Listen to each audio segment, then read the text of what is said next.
Assalamualaikum warahmatullahi wabarakatuh. Selamat pagi anak-anak. Apa kabar kalian semua? Bapak harap kalian tetap dalam keadaan sehat walafiat. Baik, pada pagi hari ini kita bertemu kembali di pelajaran tematik, yaitu pada pelajaran SBDP di halaman 48. Kalian bisa buka buku tematik kalian di buku 3A ya, tematik di halaman 48, yaitu kerajinan mosaik. Mosaik adalah kerajinan menghias gambar dengan menggunakan bahan alam. Contoh, bahan alam yang bisa digunakan untuk kerajinan mosaik adalah daun kering, biji-bijian, bunga, ranting kering, dan sebagainya. Salah satu contoh kerajinan mosaik adalah sebagai berikut. Nah, ini adalah bentuk daripada kerajinan mosaik, yaitu dengan menggunakan bahan-bahan daun kering, biji-bijian, bunga, ranting, dan sebagainya. Ya, jadi dibuat seperti ini, kuda, ya. Kemudian ini bunga.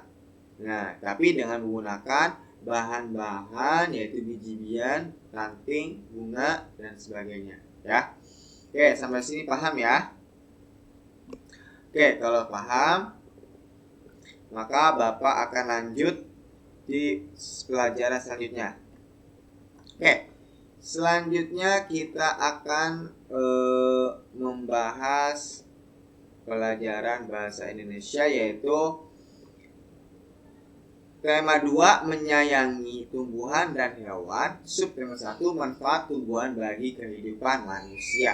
Ini di halaman 59 ya, 59 atau di halaman 60, 59 sampai 60.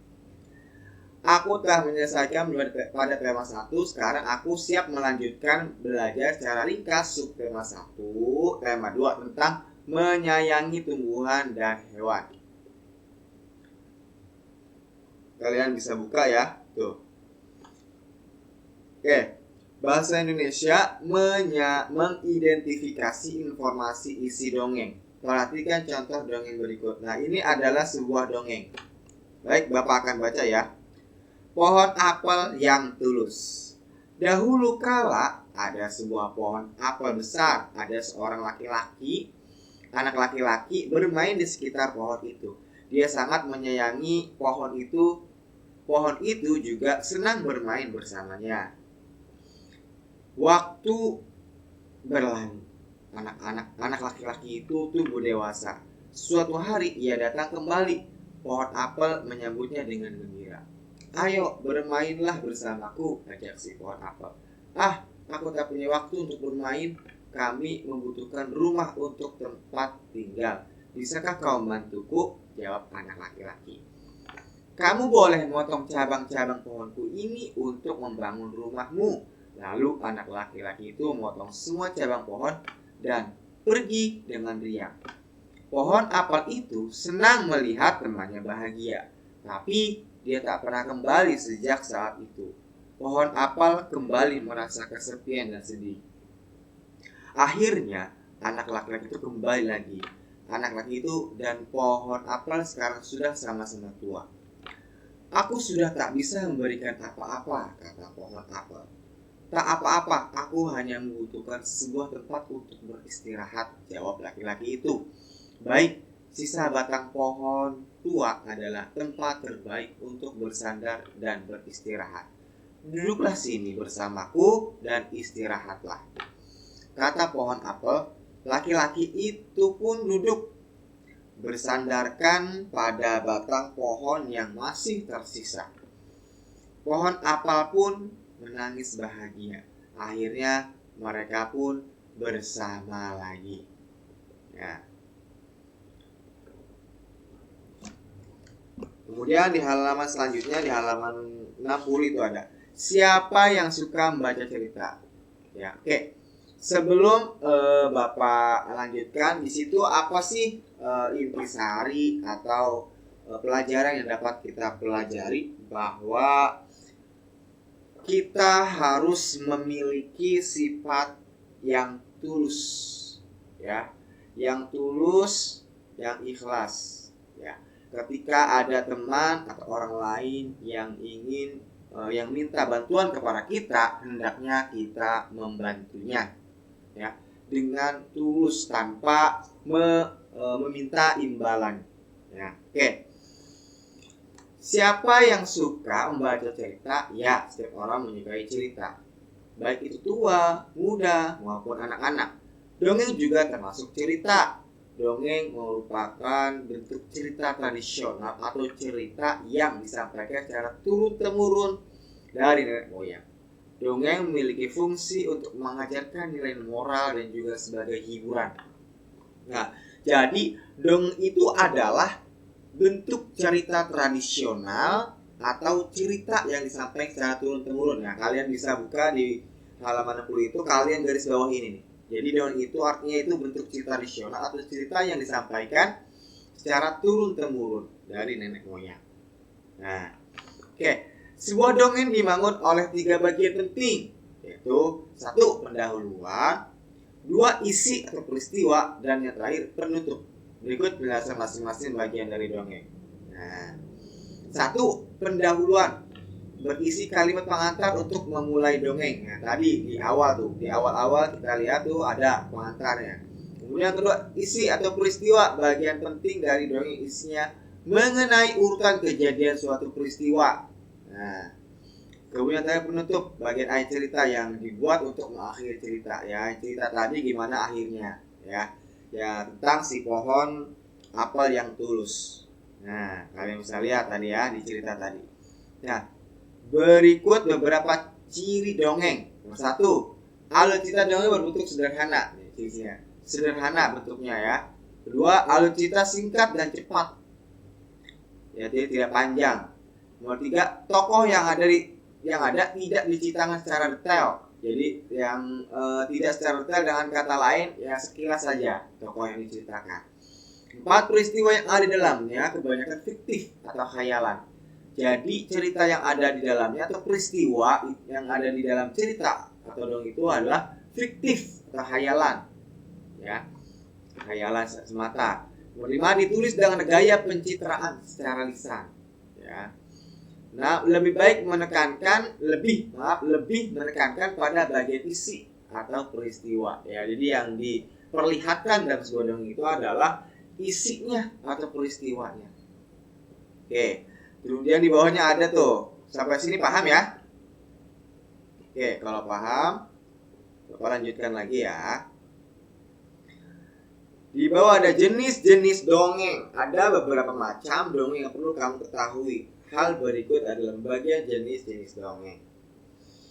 Yang pertama, dongeng mite. Apa? Dongeng mite itu adalah salah satu bentuk dongeng menceritakan hal-hal gaib seperti cerita dewa, hantu, peri, dan hal gaib lainnya.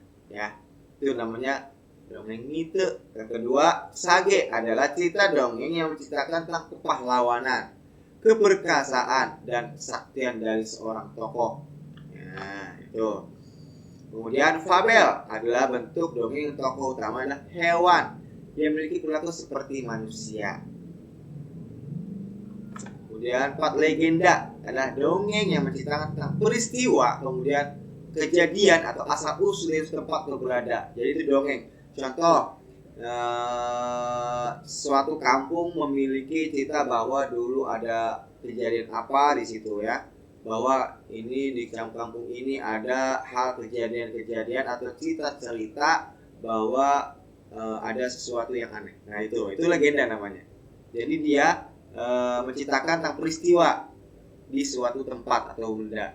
Kemudian cerita jenaka adalah cerita yang berisi tentang kejadian lucu. Nah, yang menghibur siapa saja menontonnya, cerita jenaka. 6, cerita pelipur lara. Cerita yang biasanya digunakan untuk menjamu tamu dan menggunakan media seperti wayang dan alat lainnya seperti wayang golek. Nah, itu seperti itu ya, cerita pelipur lara. Dan cerita perumpamaan adalah bentuk dongeng mengandung kiasan atau ibarat nasihat-nasihat. Itu cerita perumpamaan. Jadi isi dongeng itu berupa nasihat-nasihat. Itu. Oke, itu adalah jenis-jenis dongeng. Yang pertama mite, sage, fabel, legenda, cerita jenaka, cerita pelipur, kemudian cerita perumpamaan. Baik, sampai di sini ada yang ingin bertanya? Kalau ada yang bertanya, silakan langsung jawab di saya ya, pada saya ya.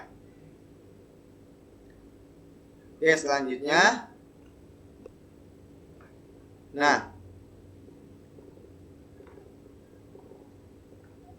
pesan moral dalam dongeng ya. Saat mendengarkan dongeng, pesan-pesan moral yang diselipkan di dalamnya akan kamu dengarkan tanpa kamu sadari.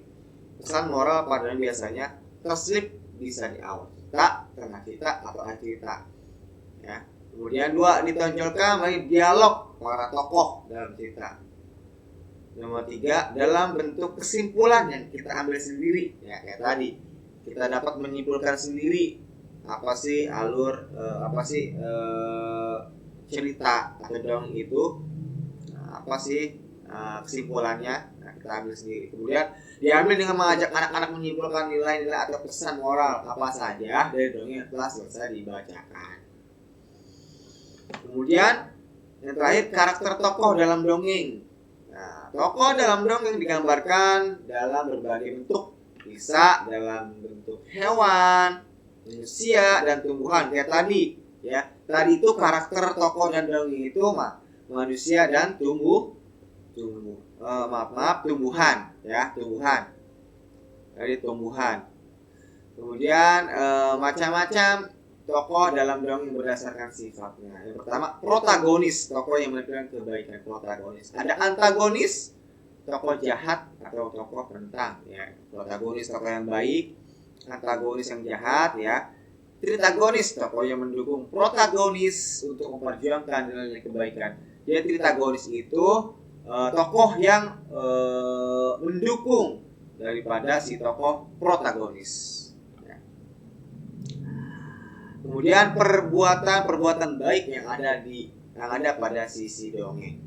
Nah, itu adalah tokoh-tokoh dalam dongeng, yaitu protagonis, antagonis, tritagonis, dan perbuatan baik yang ada pada isi dongeng. Oke, baik. Sampai di sini, jika ada yang ingin bertanya, silakan jawab saya ya. Oke, mungkin cukup sekian pembelajaran kita pada pagi hari ini. Mohon maaf apabila ada kesalahan. Wallahu muwaffiq ila aqwamit thoriq. Assalamualaikum warahmatullahi wabarakatuh.